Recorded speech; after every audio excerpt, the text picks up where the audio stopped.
So we are talking about amino acids. अब amino acids क्या है? Amino acids are actually nothing but substituted methane. Methane का structural formula बताओ तो मुझे, क्या होता है? मॉलिक्यूलर फॉर्मूला बताओ, सॉरी। CH4। CH4 होता है। कैसे बनाएंगे? ऐसे बनाएंगे CH4। यस। अब ये मीथेन को हम सब्स्टिट्यूट करेंगे, ठीक है? इसके हर एक हाइड्रोजन को सब्स्टिट्यूट करेंगे। कैसे सब्स्टिट्यूट करेंगे? देखो, यहां पे मैंने लगा दिया amino group.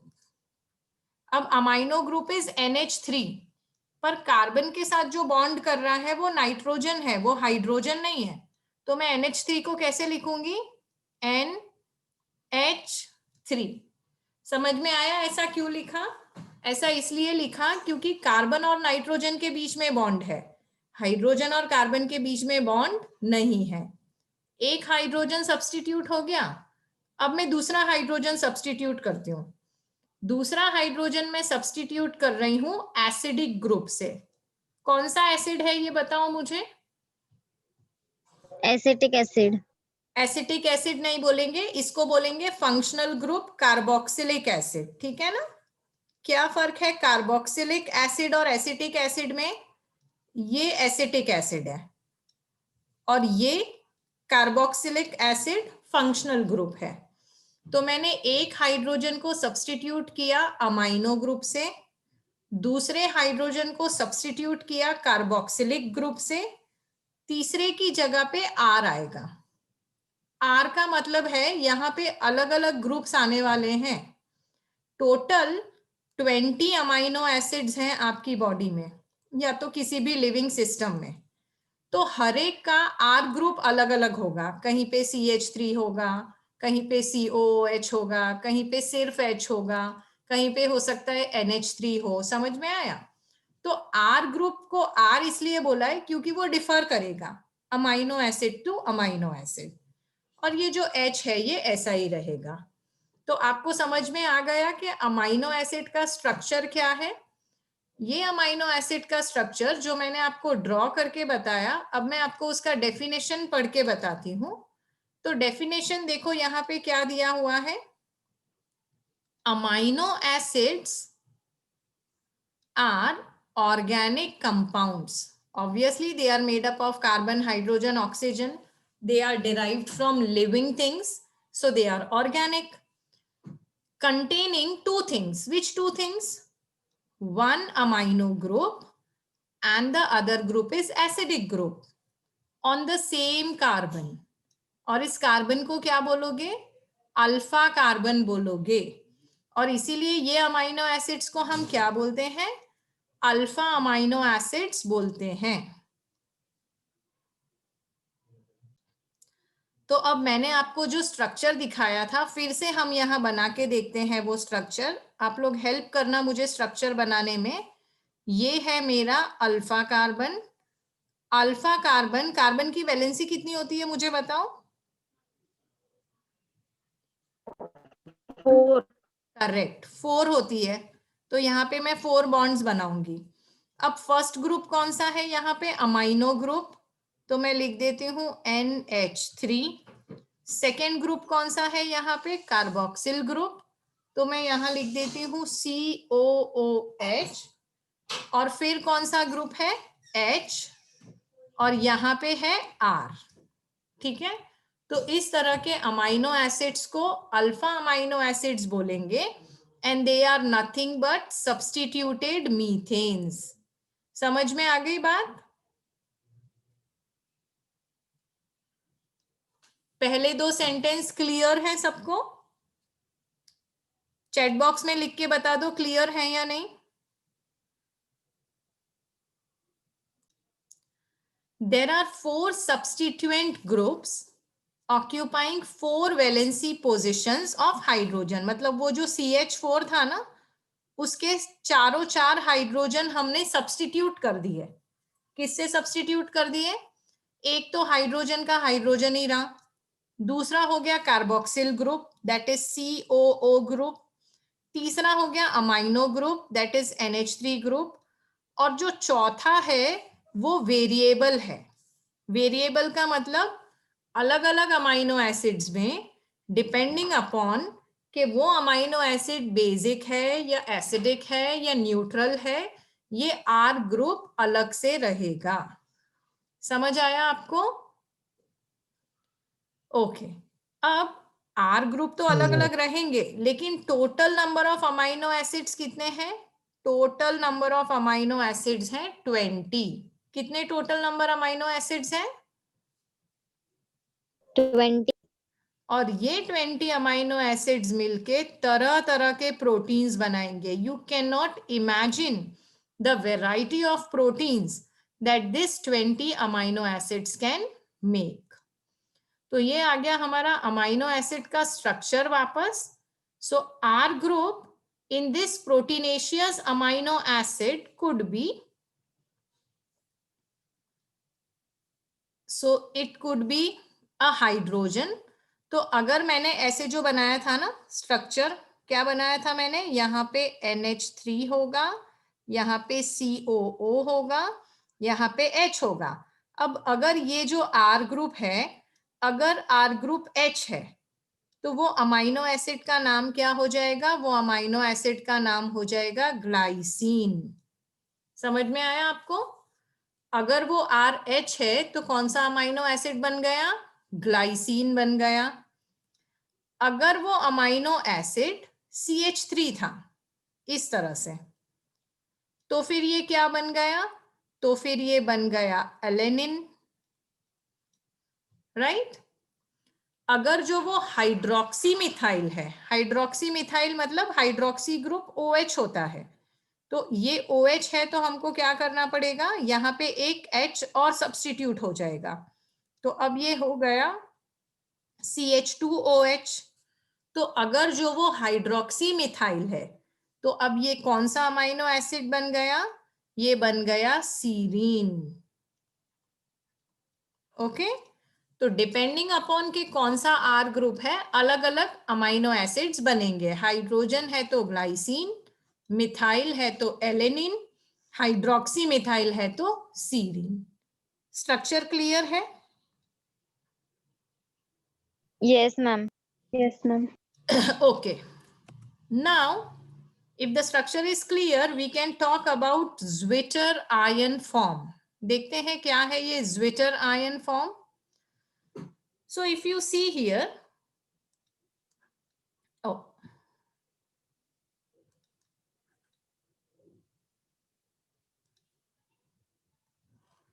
so if you see here, ये वाला स्ट्रक्चर देखो, यहाँ पे NH3 होना चाहिए था। अब ये जो NH3 है, नाइट्रोजन की वैलेंसी कितनी होती है मुझे बताओ? नाइट्रोजन की वैलेंसी होती है 3, है ना? नाइट्रोजन का एटॉमिक नंबर है 7, इलेक्ट्रॉनिक कॉन्फ़िगरेशन है 2,5, तो वैलेंसी है 3। तो नाइट्रोजन कैन मेक 3 बॉन्ड्स।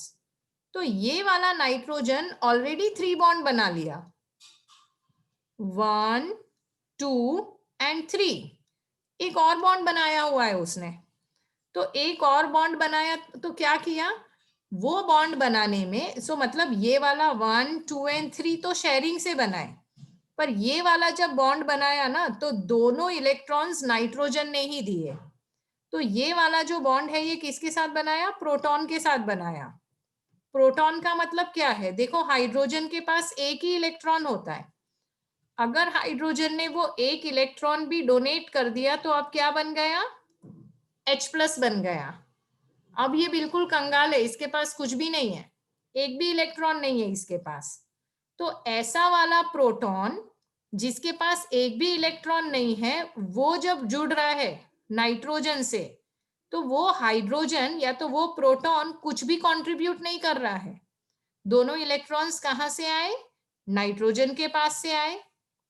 अगर मैं आपको इलेक्ट्रॉन डॉट स्ट्रक्चर बना के बताऊं, तो नाइट्रोजन के पास किस तरह से था उसका इलेक्ट्रॉन डॉट स्ट्रक्चर? मैंने आपको बोला नाइट्रोजन के पास 5 वैलेंस इलेक्ट्रॉन्स हैं। तो लेट अस से 1 2 3 4 एंड 5। एक उसने शेयर किया हाइड्रोजन के साथ, दूसरा शेयर किया हाइड्रोजन के साथ, और तीसरा शेयर किया कार्बन के साथ। कार्बन के पास 4 वैलेंस इलेक्ट्रॉन्स थे। अब यहाँ पे आ गया एक प्रोटॉन जिसके पास कोई इलेक्ट्रॉन्स नहीं थे, फिर भी वो दोनों ने बॉन्ड बनाया। तो ये जो बॉन्ड बना उसकी वजह से NH3 नहीं है, ये क्या है, दिस इज NH3+। समझ में आया why that positive sign? Yes, ma'am. Okay great. तो यहाँ पे तो हो गया NH3+, मतलब देखो अब ये चार्ज स्पीशीज हो गया है, पॉजिटिव चार्ज आ गया इसके पास, और यहाँ पे है R and then you have COOH। अब अगर यहाँ से उसने एक प्रोटॉन डोनेट कर दिया तो ये क्या बन जाएगा, ये COO- बन जाएगा, है ना।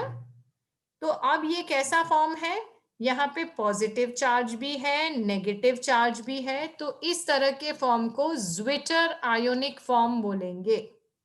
Zwitter ionic form is the form which has got a positive charge also and a negative charge also। अब ये है ना बनते रहेगा, आप ये इक्विलिब्रियम की साइन देख रहे हो, मतलब क्या होगा, बार बार ये होता रहेगा, मतलब एक बार ये H- लूज, ये H को लूज कर देगा, फिर कभी कभी ऐसा होगा कि यहां से भी एक प्रोटॉन चला गया, एक H+ यहां से भी लूज हो गया, तो यहाँ क्या बचा, NH2 बचा।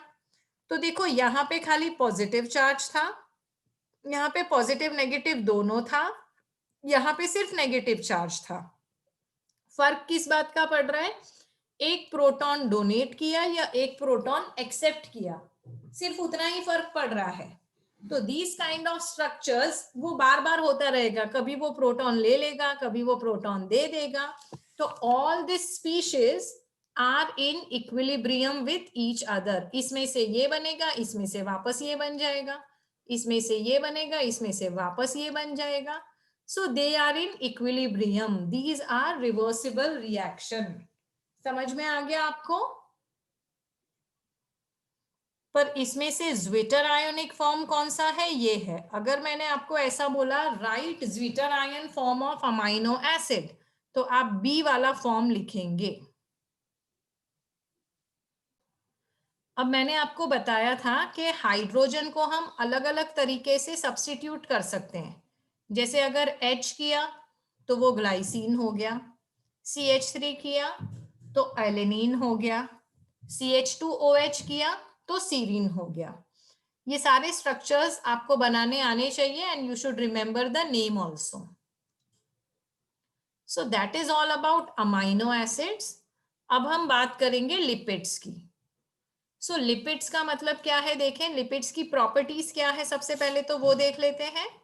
तो लिपिड की प्रॉपर्टी ये है that they are water insoluble, then they are simple fatty acid. अच्छा मुझे बताओ लिपिड्स मतलब जैसे ये बटर, घी, ऑयल, चीज, ये सारी चीजें पानी में मिक्स होती है, डिसॉल्व होती है? No, ma'am. नहीं होती है। So they are water insoluble. किसके बने हुए हैं लिपिड्स? लिपिड्स बने हुए हैं फैटी एसिड्स के। फैटी एसिड मतलब क्या? फैटी एसिड का मतलब है they have a carboxyl group attached to R group. शांति से समझेंगे इसको, कौन सा ग्रुप प्रेजेंट है, COOH which is attached to an R group. पहले हम इसको देख लेते हैं अच्छे से स्लाइड को, फिर इसका स्ट्रक्चर भी देखेंगे। अब ये जो आर ग्रुप है ये क्या हो सकता है, ये मिथाइल हो सकता है। तो अगर ये मिथाइल है तो ये वाला फैटी एसिड है, अगर ये इथाइल है तो ये वाला फैटी एसिड है, ठीक है। तो ये सारे अलग अलग फैटी एसिड्स हैं जिसमें 1 कार्बन हो सकता है, 2 कार्बन हो सकता है, 12 कार्बन हो सकते हैं, 19 कार्बन भी हो सकते हैं। ओके तो the number of CH2 groups can differ from 1 carbon to 19 carbon. Structure कैसा होगा इसका, देखो बहुत ही सिंपल स्ट्रक्चर हो जाएगा। वेट, तो इसका स्ट्रक्चर ऐसा होगा, सपोज मुझे एक ऐसा कार्बन बनाना, एक ऐसा फैटी एसिड बनाना है जिसमें 5 CH2 ग्रुप्स है, तो मैं उसको कैसे बनाऊंगी? 1 2 3 4 5, और फिर मैं यहाँ पे रखूंगी COOH, ये वाले में 3 होंगे, बाकी सब में 2 होंगे, तो ये एक फैटी एसिड बन गया। अब नॉर्मली फैटी एसिड्स कितने लंबे चेन के होते हैं? तो देखो, जैसे यहाँ पे एग्जांपल दिया है पामिटिक एसिड। पामिटिक एसिड में कितने कार्बन है? 16 carbon. Arachidonic acid, arachidonic acid में कितने कार्बन है? 20 carbon. This is including carboxyl carbon. So इसका मतलब क्या है? इसका मतलब ये है कि इसको काउंट करना है, ठीक है। सो आगे स्ट्रक्चर भी मैं दिखाऊंगी तो और क्लियर हो जाएगा। अभी फिलहाल नाम याद रखेंगे, पाल्मिटिक में 16 कार्बन, एरिकडोनिक में 20 कार्बन, याद रखेंगे इसको। यस, यस और नो? तो ये रहा आपके सामने पाल्मिटिक एसिड। मैंने कहा था पाल्मिटिक एसिड में टोटल कितने कार्बन होने चाहिए? 16 कार्बन। उसमें से एक कार्बन ये रहा, सेकेंड कार्बन ये रहा, तो 16 में से 2 गए, कितने बचे? 14। तो इसके अंदर कितने CH2 होंगे? 14। मतलब इसको आपको ऐसे CH2 कितनी टाइम्स लिखना है? 14 टाइम्स आपको CH2 CH2 CH2 लिखते जाना है, और लास्ट में आएगा carboxyl group. So this is your palmitic acid. Clear है? Yes, ma'am. मैम, हाँ बोलो। मैम एक बार फिर से रिपीट कर देती हूँ, पाल्मिटिक एसिड में कितने कार्बन थे? सो पाल्मिटिक एसिड में 16 कार्बन थे, ठीक है। पर ये जो 16 कार्बन थे, this 16 carbon, I am sorry, this 16 carbon is including ये वाला कार्बन और ये वाला कार्बन। तो देखो 16 में से एक कार्बन ये हो गया, दूसरा कार्बन ये हो गया, तो 16 में से 2 गए, कितने बचे? 14 बचे। 14। तो CH2 कितने होंगे? 14 होंगे। अगर मैं आपको ये बोलूं कि एरिकडोनिक एसिड में 20 कार्बन्स हैं, तो आप मुझे बता सकते हैं CH2 कितने होंगे? 18। करेक्ट। उसको 18। कैसे लिखोगे? आप ऐसे लिखोगे उसको,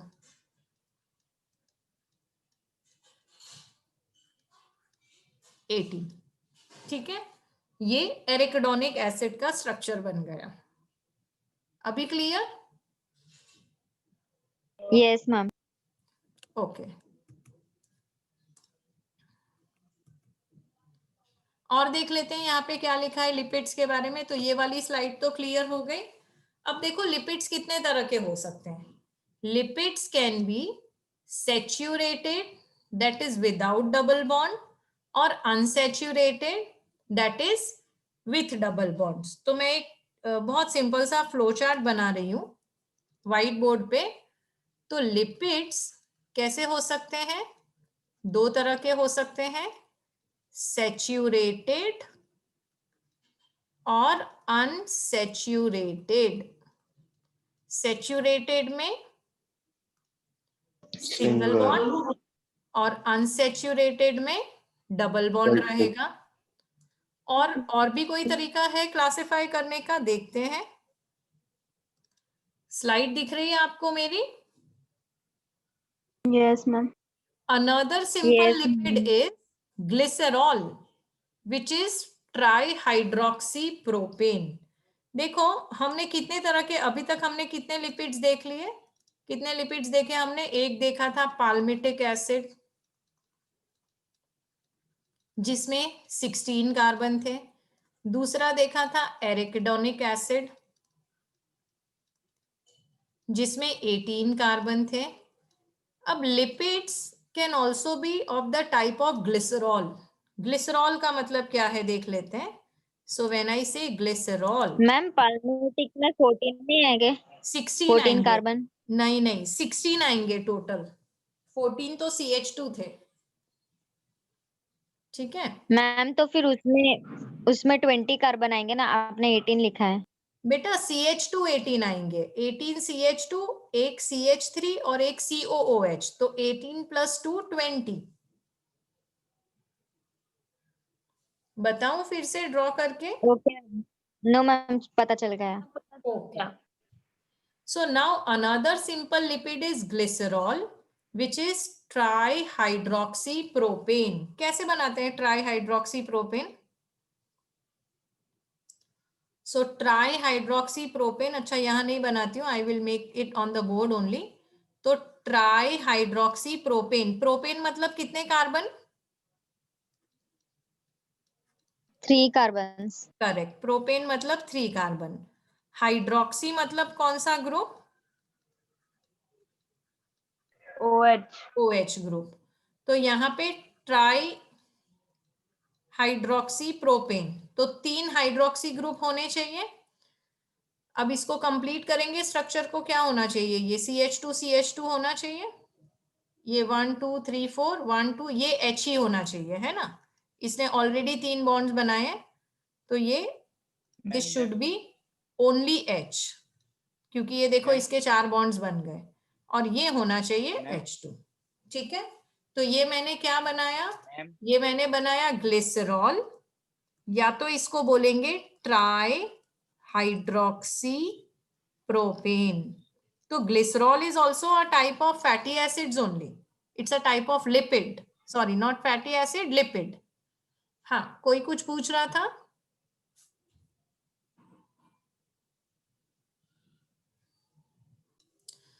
सो ये समझ में आ गया। एक और सिंपल लिपिड का नाम क्या है?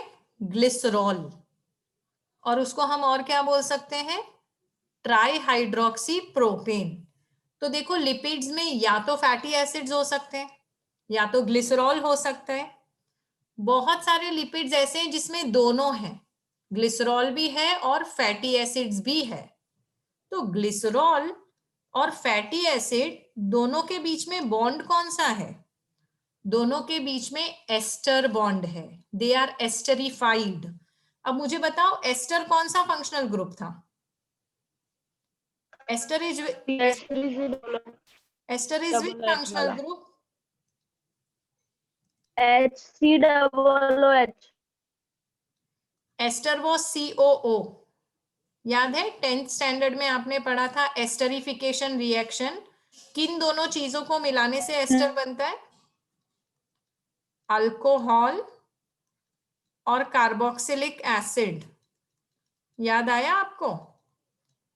अल्कोहल और यस कार्बोक्सिलिक मैम। एसिड मिलाने से एस्टर बनता है। तो अल्कोहल का फंक्शनल ग्रुप क्या है?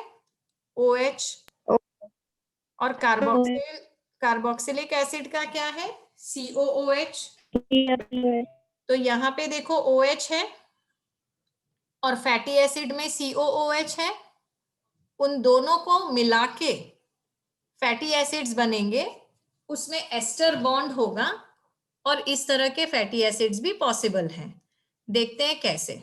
तो देखो ये हमारा ग्लिसरॉल था, ठीक है। यहाँ पे कौन सा ग्रुप आएगा? OH, ठीक है।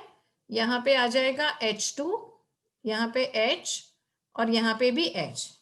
अब मैं एक काम करती हूँ, एस्टर बॉन्ड आपको याद है कैसे बन रहा था? आपने एक रिएक्शन पढ़ा था, CH3COOH plus CH3CH2OH। 10th standard में पढ़ा था आपने ये रिएक्शन। यहाँ से मैं H निकालती हूँ, यहां से मैं H निकाल लेती हूँ, और यहां से मैं यहाँ से मैं OH निकालती हूँ। एक मिनट, ओफो I don't want this palette. ठीक है, चलो इरेजर से कर लेते हैं। अच्छा, यहां से मैं OH रिमूव कर देती हूँ, और यहां से मैं H रिमूव कर देती हूँ, ठीक है। तो अब क्या बचा देखो, CH3CO, अब मैं ये O लिख रही हूँ, और अब मैं ये CH2 लिख रही हूँ, और अब मैं ये CH3 लिख रही हूँ। तो ये बन गया एस्टर। एस्टर बनाने के लिए मैंने क्या किया? वाटर रिमूव कर दिया। तो ये जो COO ग्रुप बना, इसको एस्टर बोलते हैं। ये एस्टरिफिकेशन रिएक्शन समझ में आया? Yes ma'am. अब सेम रिएक्शन मैं यहाँ पे करने जा रही हूँ, ध्यान देना। यहां से मैंने H निकाला, जैसे यहां से H निकाल दिया था ना, वैसे यहां से H निकाला, यहां से भी निकाला, यहां से भी निकाला। अब मैं यहाँ पे COO ग्रुप बनाने वाली हूं। कौन सा ग्रुप? COO। तो कैसे? COO, COO and COO। अब ये COO ग्रुप कहां से आया? देखो ऐसे फैटी एसिड्स थे ना हमारे, CH2, CH2, CH2, बहुत सारे CH2 और यहाँ पे COOH। तो मैंने क्या किया, मैंने ये, sorry this should be H, ये होना चाहिए H, ठीक है। तो मैंने क्या किया, मैंने ये H रिमूव कर दिया, इसको मैं रिमूव कर देती हूँ। और ये पूरा का पूरा कंपाउंड, ये पूरा का पूरा कंपाउंड मैं उल्टा करके लगा देती हूँ। ये कंपाउंड ऐसा था ना, तो मैं इसको ऐसा लगाऊंगी। तो अब यहाँ मुझे क्या लिखना चाहिए? CH2, कितने CH2 है यहाँ पे? 3 है। तो CH2, CH2 और यहाँ पे CH3। तो ये वाला फैटी एसिड्स ये वाले ग्लिसरॉल के साथ कैसे अटैच हुआ? एस्टर बॉन्ड से अटैच हुआ। समझ में आई ये बात? मैम हाँ बोलो। मैम आपने ये वाले रिएक्शन को रिवर्स किया, वो वाला समझ में नहीं आया। ये यहाँ पे कैसे लिखा वो समझ नहीं आया? Yes ma'am. फिर से करते हैं।